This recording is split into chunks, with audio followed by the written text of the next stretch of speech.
Saudara, hari ini kita akan belajar sebuah tema, yaitu respon terhadap kepulangan kekasih yang tercinta.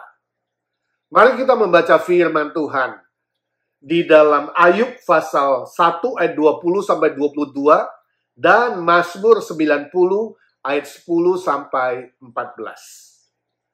Ayub pasal 1 ayat 20-22, demikian firman Tuhan. Maka berdirilah Ayub, lalu mengoyak jubahnya dan mencukur kepalanya. Kemudian sujudlah dia dan menyembah. 21, katanya, dengan telanjang aku keluar dari kandungan ibuku, dengan telanjang juga aku akan kembali ke dalamnya. Tuhan yang memberi, Tuhan yang mengambil, terpujilah nama Tuhan. Dalam kesemuanya itu, Ayub tidak berbuat dosa dan tidak menuduh Allah berbuat yang kurang patut. Kemudian kita membaca Mazmur 90 ayat 10-14. Demikian firman Tuhan. Masa hidup kami 70 tahun, dan jika kami kuat 80 tahun. Dan kebanggaannya adalah kesukaran dan penderitaan. Sebab berlalunya buru-buru, dan kami melayang lenyap. Ayat 11, siapakah yang mengenal kekuatan murkamu dan takut kepada gemasmu? Ayat 12, ajarlah kami menghitung hari-hari kami sedemikian, hingga kami beroleh hati yang bijaksana. 13, kembalilah ya Tuhan, berapa lama lagi, dan sayangilah hamba-hambamu. 14, kenyangkanlah kami di waktu pagi dengan kasih setiamu, supaya kami bersorak-sorai dan bersukacita semasa hari-hari kami. Saudaraku yang kekasih, kepulangan atau kematian orang yang kita kasihi, jika terjadi secara mendadak, tak disangka-sangka, pastilah sangat-sangat mengagetkan dan menyedihkan, bukan? Orang-orang dunia mungkin sekali bereaksi atau merespon dengan kesedihan yang begitu mendalam. Ada yang sampai tidak bisa makan, tidak bisa tidur, ada yang kemudian menyalahkan diri sendiri, menyalahkan orang lain, bahkan ada yang menyalahkan Tuhan. Marah-marah kepada Tuhan, seolah-olah Tuhan itu kejam. Tuhan itu tidak peduli. Tuhan itu tidak maha kasih dan tidak maha kuasa. Dan Tuhan tidak mau menolong. Atau ada yang respon dengan melakukan hal-hal yang merusak diri sendiri, membahayakan diri sendiri, atau membahayakan orang lain. Nah, sebagai orang Kristen atau orang yang sudah percaya kepada Tuhan Yesus, yang menjadi juru selamat kita, yang memberikan keselamatan yang pasti, bahwa setelah orang-orang percaya meninggal pasti dijemput oleh Tuhan Yesus pulang ke rumah Bapa di sorga. Tidak seharusnya kita merespon seperti apa yang saya katakan di atas, bukan? Lalu pertanyaan kita, respon apa? Reaksi apa yang harus dilakukan oleh seorang percaya, orang Kristen, bila kekasih yang tercinta itu berpulang secara mendadak? Nah, hari ini kita akan belajar beberapa respon yang benar menurut firman Tuhan. Yang pertama adalah sujud menyembah dan memuji Tuhan. Itu tadi dicatat dalam Ayub pasal pertama ayat 20-22. Ayub adalah seorang yang takut akan Tuhan, beriman kepada Tuhan, percaya kepada Tuhan, hidup benar di hadapan Tuhan. Tapi dalam hidupnya, Ayub adalah seorang yang sangat menderita. Dia kehilangan harta bendanya, dia kehilangan semua anak-anaknya yang 10 orang mati secara mendadak. Tak disangka-sangka. Dan terjadi secara beruntun. Penderitaan, kesusahan, dan bencana yang dialami oleh Ayub sungguh mengagetkan, membuat dia shock, tak pernah terpikirkan oleh pikiran manusia. Inilah musibah yang sangat luar biasa yang pernah terjadi pada sejarah manusia. Saya yakin Ayub adalah manusia yang paling menderita. Lalu apa reaksi dia? Lalu apa respon dia? Apa yang kita baca tadi di Ayub pasal 1 ayat 20 sampai 22, Ayub bersujud di hadapan Tuhan, memuji Tuhan. Sebelumnya dia menyobek pakaiannya, mencukur rambutnya, itu adalah simbol orang yang berduka, tradisi orang yang berduka cita. Itu bukan protes, marah-marah kepada Tuhan, bukan. Bukan juga menyakiti diri sendiri, tidak. Dia bersedih, tidak salah orang percaya boleh bersedih, boleh menangis. Silakan kalau ada kekasih yang berpulang dan kita menangis. Sebab kita diciptakan punya perasaan, punya emosi. Boleh menangis, mengalirkan air mata. Itu tanda berduka cita. Boleh berduka cita. Tapi reaksi dari Ayub selanjutnya adalah apa? Sujud, menyembah, dan memuji Tuhan. Oh, mungkin orang dunia bilang, gila kali ya, orang Kristen, orang percaya. Masa kekasihnya yang meninggal, orang yang dikasihi meninggal, tetap menyembah dan memuji Tuhan. Tapi alasan Ayub sangat-sangat jelas. Ayat 21, Ayub berkata, dengan telanjang aku datang ke dunia ini, dan dengan telanjang juga akan kembali. Kita keluar dari kandungan ibu, tidak bawa apa-apa, dan kelak akan kembali ke rumah Bapa tanpa bawa apa-apa dari dunia. Bahwa semua apa yang kita miliki itu adalah pemberian dari Tuhan. Sebab itu Tuhan punya otoritas untuk mengambil kembali. Apa yang dipinjamkan oleh Tuhan, dia berhak untuk memintanya kembali. Itu sebabnya Ayub sangat jelas. Dia katakan, Tuhan yang memberi, Tuhan yang mengambil. Terpujilah nama Tuhan. Ayub tetap memuji dan menyembah Tuhan. Ayat 22, Ayub tidak berdosa dengan perkataannya. Tidak berdosa dengan perbuatannya. Dia tidak menyalahkan Tuhan. Dia tidak menuduh Tuhan berbuat sesuatu yang tidak patut. Atau Tuhan berbuat sesuatu yang kejam, yang jahat. Tidak. Saudaraku, sebagai orang Kristen yang sungguh-sungguh sudah percaya kepada Tuhan Yesus, yang menerima Tuhan Yesus sebagai juru selamat, ketika kita menghadapi kedukaan, pastilah ada dua perasaan yang berganda, bukan? Yang sepertinya bertolak belakang. Kita bersedih karena kita kehilangan orang yang kita kasihi. Kita tidak bisa lagi bicara dengan dia, kita tidak bisa menyentuh dia lagi, kita tidak bisa bertemu dia muka dengan muka, pastilah sedih. Tapi di balik itu juga ada perasaan kita bersyukur. Kita berterima kasih kepada Tuhan. Kita tetap memuji Tuhan. Sebab apa? Sebab orang yang kita kasihi itu kembali ke rumah Bapa.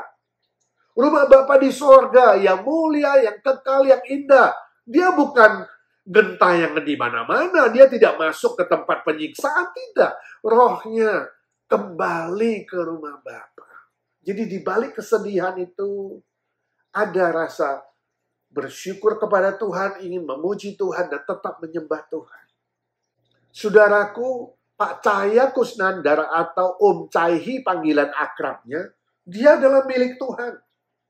Dia sudah sungguh-sungguh percaya kepada Tuhan Yesus sebagai juru selamatnya. Dia setia kepada Tuhan. Saya yakin namanya ada dalam kitab kehidupan. Pak Kusnandar pulang ke rumah Bapa yang mulia, yang indah, yang kekal, yang bahagia, yang sukacita selama-lamanya. Bagi dia adalah sebuah sukacita yang sempurna, kebahagiaan yang sempurna. Tapi kita yang ditinggalkan, khususnya istrinya, Ciswat, dan anak mantu cucu, pastilah sedih. Namun, biarlah kita berdoa supaya seluruh keluarga duka bisa tetap menyembah Tuhan dan memuji nama Tuhan. Selain itu, memang semua yang kita punya hari ini di muka bumi ini, termasuk orang-orang yang kita kasih, adalah pinjaman dari Tuhan. Nah, Tuhan sudah meminjamkan Pak Kusnandar, Om Caihi kepada Ciswat dan seluruh keluarga berpuluh-puluh tahun lamanya. Kini Tuhan mengambil kembali miliknya. Meminta kembali kepunyaannya. Pak Kusnandar harus kembali ke rumah Bapa.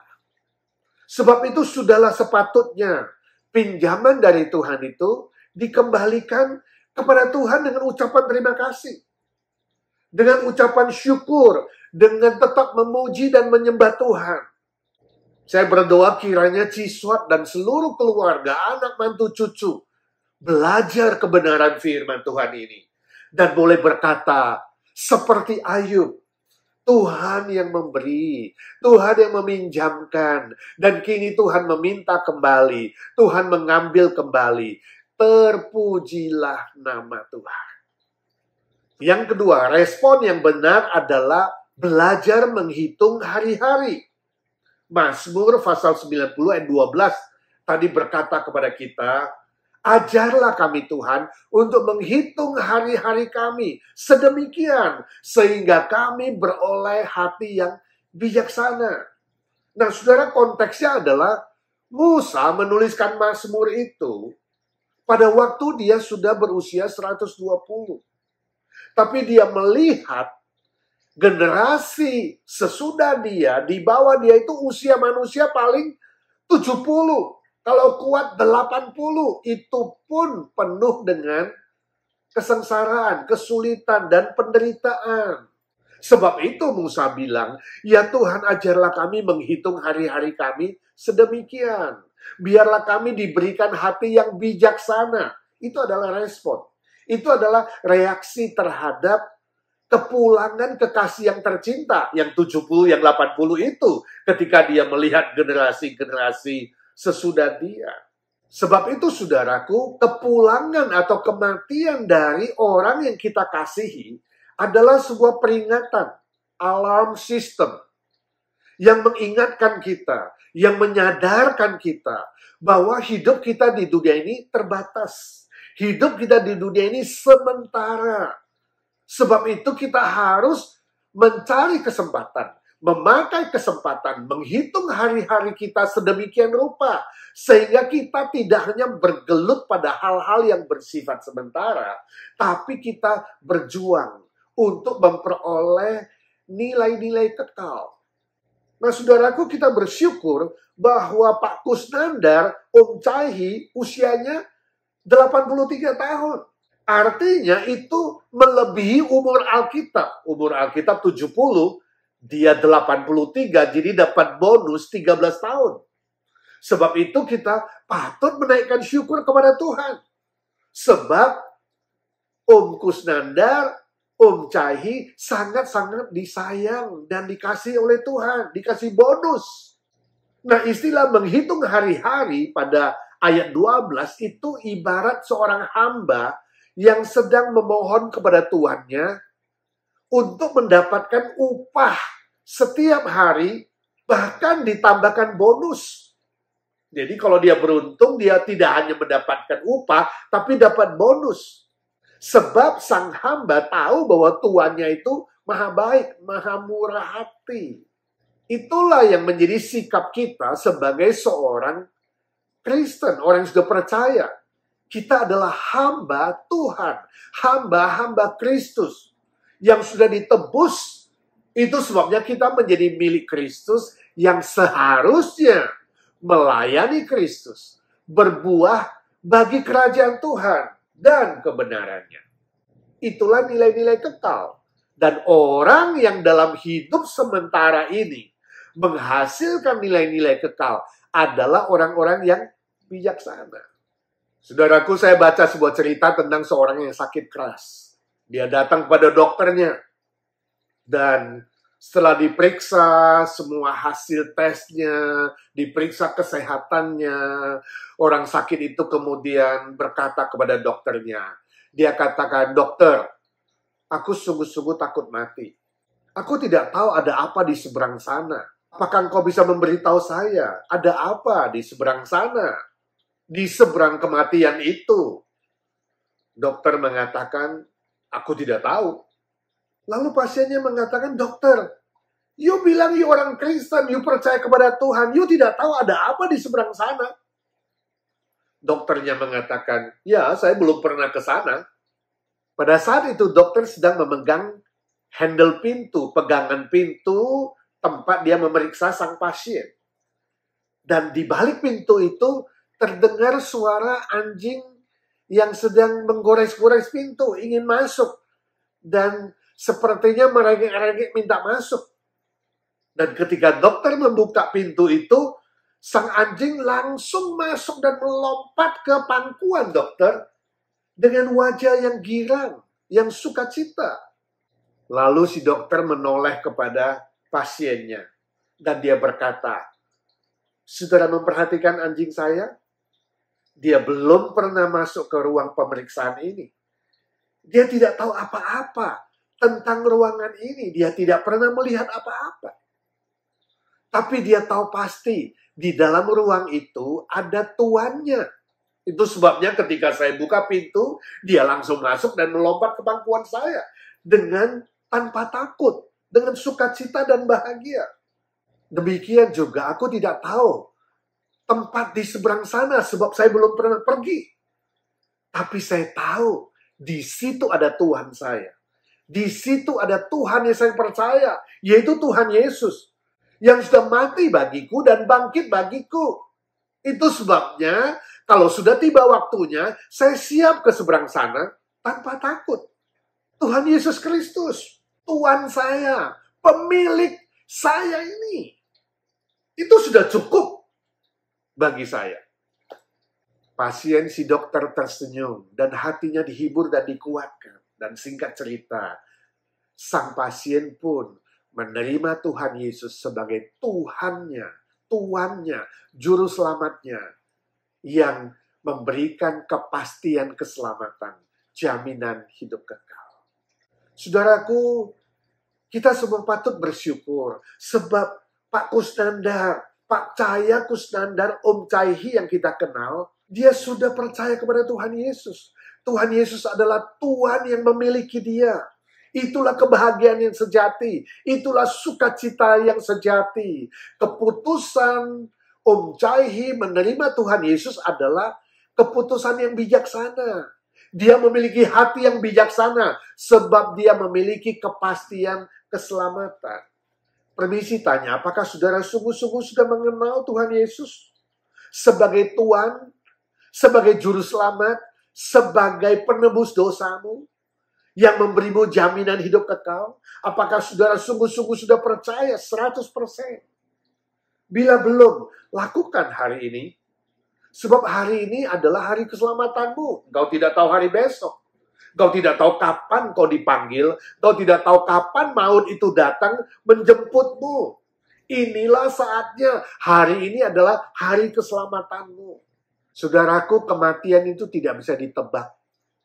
Tidak bisa diterka. Saudara jangan berpikir hidupmu masih panjang. Belum tentu, tidak ada yang tahu. Firman Tuhan berkata, hari ini adalah hari keselamatanmu. Jika saudara belum selamat, terimalah Tuhan Yesus. Saya rindu dengan kepulangan Pak Kusnandar, sungguh-sungguh bisa menghasilkan buah-buah jiwa yang diselamatkan oleh Tuhan. Sebab firman Tuhan berkata, ada satu biji yang jatuh, ada satu bibit yang jatuh seperti masuk ke dalam tanah. Kelak akan menghasilkan sebuah pohon dengan buah-buah yang lebat. Itu kerinduan kita. Nah, bila saudara sudah mengenal Tuhan Yesus, sudah percaya kepada Tuhan Yesus, setialah beribadah kepada Dia. Memuji nama Tuhan. Berdoalah kepada Tuhan Yesus dan mohon hikmat, mohon bijaksana. Agar saudara bisa menghitung hari-hari saudara dengan bijaksana. Jangan jadi orang bodoh, jangan jadi orang bebal. Jangan menghabiskan waktu saudara untuk hal yang sia-sia. Jangan membuang-buang waktu saudara untuk hal-hal yang sementara. Jangan mengumpulkan harta di muka bumi ini. Tapi Tuhan Yesus berkata, kumpulkanlah hartamu di sorga. Yang bernilai kekal. Supaya kelak ketika saudara kembali ke rumah Bapa, saudara bisa membawa nilai-nilai kekal ke hadapan Tuhan. Sebab itu layanilah pekerjaan Tuhan. Layanilah kerajaan Tuhan dan kebenarannya dengan semua karunia, pemberian yang sudah dititipkan kepada saudara. Respon yang ketiga, lapar dan haus terhadap kasih setia Tuhan. Itu yang diajarkan dalam ayat 14. Hidup ini singkat, hidup ini pendek. Selain berdoa memohon bijaksana untuk menghitung hari-hari, Musa juga mengajar kita supaya kita berdoa diberikan kekenyangan terhadap kasih setia Tuhan. Saudaraku, ini artinya jiwa yang haus, jiwa yang lapar terhadap pribadi dan karya Tuhan. Itulah arti dari kasih setia Tuhan, yaitu pribadi Tuhan Yesus sendiri dan karyanya, khususnya karya salib Tuhan dan karya kebangkitannya. Kalau kita bandingkan dengan Mazmur 63:4, firman Tuhan berkata, kasih setiamu lebih daripada hidup ini, lebih daripada hidup di dunia ini. Manusia di dunia mengejar hidup di dunia ini. Kalau bisa nggak mati-mati di dunia ini. Itu adalah konsep yang salah. Itu bukan tujuan akhir hidup kita, tapi kasih setia Tuhan itulah tujuan akhir. Sebab kasih setia Tuhan lebih daripada hidup. Kasih setia Tuhan adalah harta yang tidak ternilai. Sebab kasih setia Tuhan itu kekal dan sempurna. Yaitu pribadi Tuhan Yesus, Tuhan sendiri yang sudah menciptakan kita, dan yang menyelamatkan kita, dan karya Tuhan Yesus yang menebus kita dan menjamin dengan kebangkitannya. Itu yang harus kita kejar. Itu yang harus menjadi kehausan kita, kelaparan kita. Yaitu hidup lebih dekat dengan Tuhan. Membangun pribadi yang semakin dekat dengan Tuhan. Mengenal isi hati Tuhan. Mengenal kehendak Tuhan dengan jelas. Panggilan Tuhan atas diri saudara di muka bumi ini. Yang hidup hanya sementara, mungkin 70 atau 80. Permisi tanya, apa yang kau kejar di muka bumi ini? Apa yang membuat saudara haus dan lapar di muka bumi ini? Apakah saudara haus harta atau lapar harta sehingga mati-matian mengejar harta? Ada yang haus kuasa, ada yang haus nama, kenikmatan dunia atau popularitas atau hal-hal lain yang bersifat duniawi, yang bersifat kesenangan jasmani, yang bersifat hanya sekejap saja, sementara saja. Ingat saudaraku, semua yang di muka bumi ini bersifat sementara. Artinya akan lenyap, akan hilang. Bisa hilang ketika saudara masih hidup, atau ketika saudara mati, semua lenyap dan hilang, saudara tidak bisa bawa. Saudara akan tinggalkan di muka bumi ini. Sebab itu hanya orang-orang yang haus dan lapar, yang mencari kerajaan Tuhan dan kebenarannya, yaitu pribadi Tuhan Yesus sendiri dan karyanya di muka bumi ini, Injil keselamatan, Injil kerajaan sorga, orang tersebut adalah orang yang bijaksana, yang mengumpulkan nilai-nilai kekal di masa masih hidup di muka bumi ini. Itulah yang dikatakan oleh Rasul Paulus dalam 1 Korintus 15:58. Rasul Paulus berkata, saudara-saudaraku yang kekasih, berdirilah teguh, jangan goyah, imanmu harus kuat. Engkau harus setia dan giat dalam pekerjaan Tuhan. Sebab apa yang kau lakukan di dalam Tuhan, pekerjaanmu itu, usahamu itu tidak sia-sia. Berarti bernilai kekal. Sebab apa? Sebab Kristus sudah bangkit dari kematian. Kristus sudah menang atas kuasa maut, kuasa iblis, dan kuasa dosa. Itu konteksnya. Jika saudara sungguh-sungguh sudah percaya kepada Tuhan Yesus, maka saudara pun diberikan jaminan kepastian kemenangan itu. Izinkan saya tanya.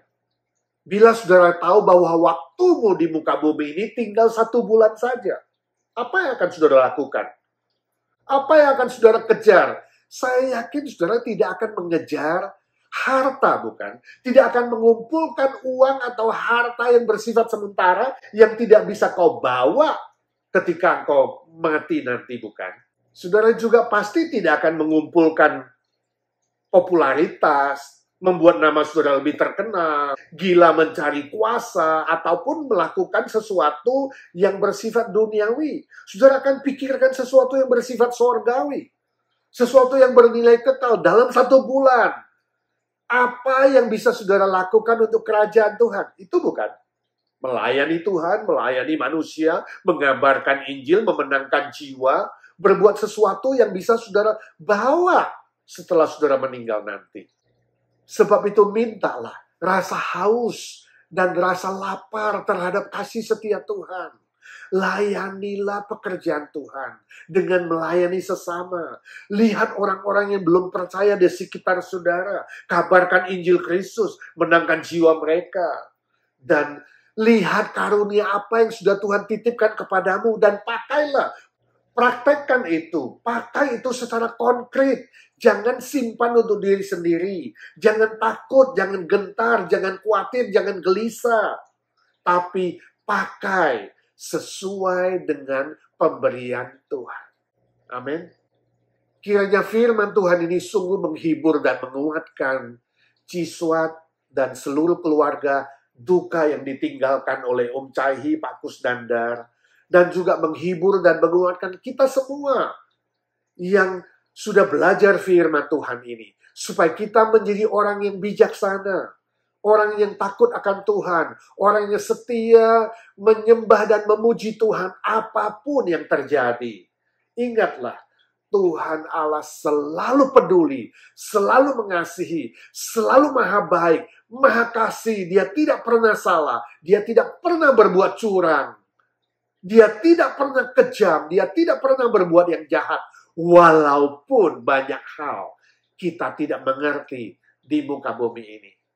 Sabarlah, tabahlah, dan kuatkanlah hatimu. Sampai nanti bertemu dengan Tuhan Yesus. Tahu dengan jelas, mengerti dengan sempurna, dan akan berkata, puji Tuhan, Tuhan selalu baik. Aku ini terbatas, aku tidak mengerti. Tapi Tuhan, Kau maha besar, maha mulia, maha kekal, maha baik, maha kasih selama-lamanya. Amin. Mari kita berdoa.